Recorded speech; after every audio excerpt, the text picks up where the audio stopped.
Hey everybody, welcome back to Succinct or Succinct Psychology. My name is Prescott and we are going to finish up Unit 6 Learning from the OpenStax 2E online textbook. Last time we went over operant conditioning, the Skinner box, punishment, and reinforcement. I'm sorry, lost my train of thought. And we ended here briefly going over reinforcement schedules. And now we're going to continue by going over several types of partial reinforcement schedules. Because remember, partial reinforcement is when you give the reinforcement intermittently or every once in a while, not every time the behavior is displayed. So let's go on.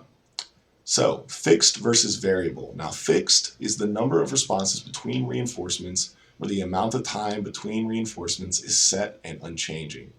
Now variable is the number of responses between reinforcements where the amount of time between reinforcements varies, or changes.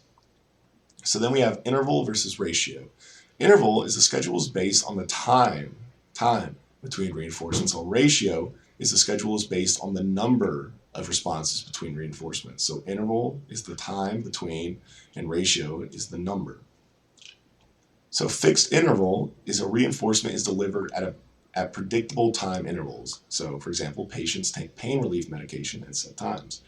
And variable interval is reinforcement is delivered at unpredictable time intervals. So, checking Facebook. Can't think of anybody that checks Facebook exactly every 30 minutes. Now, fixed ratio is reinforcement is delivered after a predictable number of responses. So, factory workers being paid for every X number of items manufactured. And variable ratio is reinforcement is delivered after an unpredictable number of responses. So gambling. So here we have partial reinforcement schedules. The 4 reinforcement schedules yield different response patterns. So the variable ratio schedule, unpredictable and yields high and steady response rates with little, if any, pause after reinforcement. So example, gambler. Here we have the variable ratio. Now fixed ratio, right here, predictable and produces a high response rate with a short pause. You can see here is a brief pause after each reinforcement. So it's not eyeglass saleswoman. Then we have variable interval schedule right here. Unpredictable and produces a moderate, you can see here it's not nearly as crazy as variable, moderate steady response rate. So a restaurant manager. And finally, we have the fixed interval schedule. Yields a scallop-shaped response pattern reflecting a significant pause after reinforcement. So a surgery patient, you don't want to go right back into surgery. All right, so gambling in the brain. Some research suggests that pathological gamblers use gambling to compensate for abnormally low levels of the hormone norepinephrine, which is associated with stress and is secreted in moments of arousal and thrill. So, cognition and latent learning. So research conducted by Edward C. Tolman found that learning could still occur without reinforcement. This introduced the idea that there is a cognitive aspect to learning. While studying rats, he found that if you put them in a maze to learn their way through it, they would eventually form a cognitive map of it. A cognitive map is a mental picture of the layout of an environment. So after 10 sessions in the maze without food as reinforcement, food was placed at the exit, and the rats were able to very quickly exit the maze, showing that they had learned the way out. This is called latent learning. Now, latent learning is learning that occurs but is not observable in behavior until there is a reason to demonstrate it. So children may learn behaviors from their parents that they do not demonstrate until they are older. A child may learn the route to school from watching his parent drive there, but will not demonstrate this until they can drive themselves or have to get there by bike or walking. I know I've definitely done that. So here we have cognitive maps. So psychologist Edward Tolman found that rats use cognitive maps to navigate through a maze. Have you ever worked your way through various levels on a video game? And it's basically saying, and I like to play video games a lot, and I play plenty of games where I have to know where I'm going, but I don't have like a map really to tell me. I have to use a cognitive map to be like, okay, take a left here, go up here, right here, down here, cross this thing. You're using a cognitive map if you've ever done that before, played video games like that. Next, we have observational learning or modeling. So right here, you see a spider monkey is copying or modeling the human right here to figure out how to drink water out of the bottle. So, observational learning, some more examples. So example A, yoga students learn by observation as their yoga instructor demonstrates the correct stance and movement for her students. Example B, models can't have to or don't have to be present for learning to occur.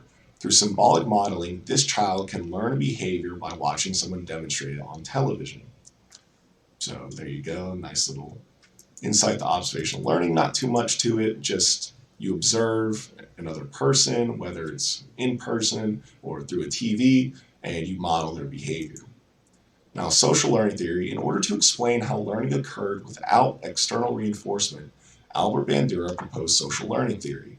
He believed that observational learning involved more than just imitation and that internal mental states must be involved. So, steps in the modeling process. Step 1, attention, focus on the behavior. Step 2, retention, remember what you observed. 3 is reproduction, be able to perform the behavior. And step 4 is motivation. You must want to copy the behavior. You have to have the motivation. So motivation depends on what happened to the model. Now, vicarious reinforcement is a process where the observer sees the model rewarded, making the observer more likely to imitate the model's behavior. But vicarious punishment is a process where the observer sees the model punished, making the observer less likely to imitate the model's behavior. And so, famous example of this is Bandura's Bobo doll experiment. And like I just said there, in a famous study known as the Bobo doll experiment, Bandura studied modeling of aggressive and violent behaviors. So, children observed adults act aggressively toward a 5-foot Bobo doll. The adult was then either punished, praised, or ignored for their behavior, and the children were then given the opportunity to play with the Bobo doll. If the child had seen the adult punished, they were less likely to act aggressively towards the doll because they saw what would happen. If the child had seen the adult praised or ignored, they were more likely to imitate the adult. Bandura concluded that children watch and learn from the adults around them, which can have both pro-social and anti-social consequences depending on what kind of environment they grew up in. So finally, last slide, can video games make us violent? Psychological researchers study this topic and suggest that there is a correlation between watching violence and aggression in children. So that's something you guys can think about after what we've learned today through modeling and social learning theory.